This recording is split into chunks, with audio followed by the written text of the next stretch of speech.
শহীদ পরিবারের খোঁজ খবর নেওয়া হয় না? কেন এই ঘটনা ঘটবে?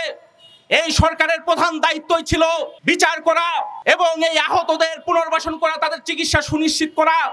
অবিলম্বে এই আহতদের পুনর্বাসন করতে হবে এবং তাদের চিকিৎসার দায়িত্ব সরকারকে নিতে হবে।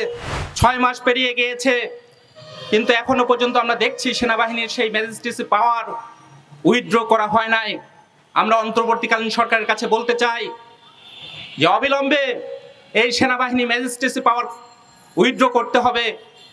এবং আমরা একথা বলতে চাই, এই অন্তর্বর্তীকালীন সরকারের সময় যে রাষ্ট্রীয় হত্যাকাণ্ডের ঘটনা ঘটেছে, যৌথ অভিযানের নামে যে হত্যাকাণ্ডের ঘটনা ঘটেছে, প্রত্যেকটা ঘটনার সুষ্ঠু তদন্ত করে বিচার করতে হবে। বন্ধুগণ, এখানে আপনারা পূর্ববর্তী বক্তাদের কাছ থেকে শুনেছেন যে শেখ হাসিনা আমলে এখানে আয়নাঘর ছিল, এখানে কিভাবে বিচার বহির্ভূতভাবে হত্যাকাণ্ডের ঘটনা ঘটেছিল, কিভাবে নিপীড়নের মধ্য দিয়ে বিরোধী চিন্তা এবং মতকে দমন করা হয়েছিল। এই অভ্যুত্থানের জনগণের আকাঙ্ক্ষা ছিল যে বাংলাদেশে মানুষ তার মতামত প্রকাশ করতে পারবে এবং একটা আইনের যে প্রক্রিয়া, গণতান্ত্রিক প্রক্রিয়া, আইনের একটা শাসন, সেই শাসন কায়েম করার যে প্রক্রিয়া, সেই প্রক্রিয়া এই শাসক গোষ্ঠী যাবে।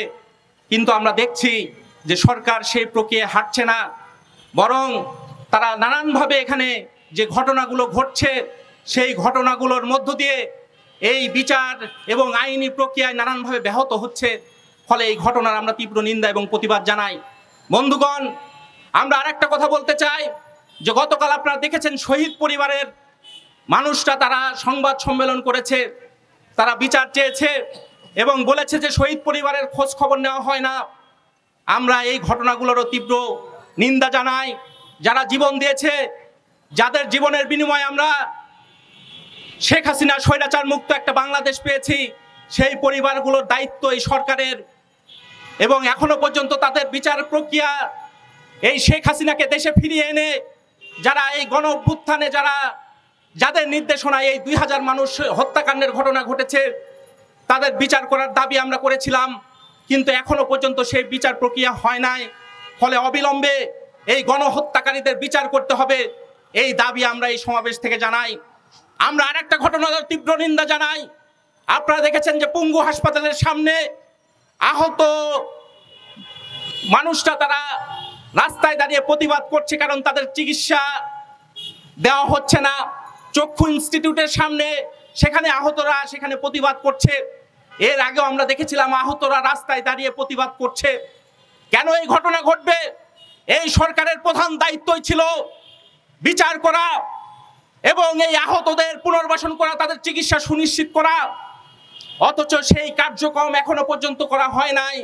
ফলে আমরা এই সমাবেশ থেকে একথাও বলতে চাই যে অবিলম্বে এই আহতদের পুনর্বাসন করতে হবে এবং তাদের চিকিৎসার দায়িত্ব সরকারকে নিতে হবে।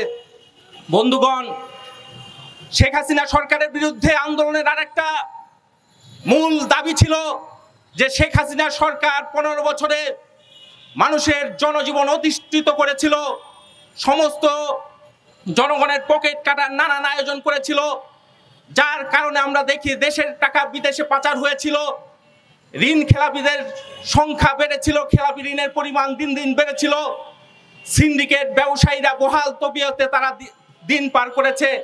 ফলে এই 21টা পরিবার গড়ে উঠেছে যাদের সম্পদের পরিমাণ প্রায় 5000 কোটি টাকার বেশি।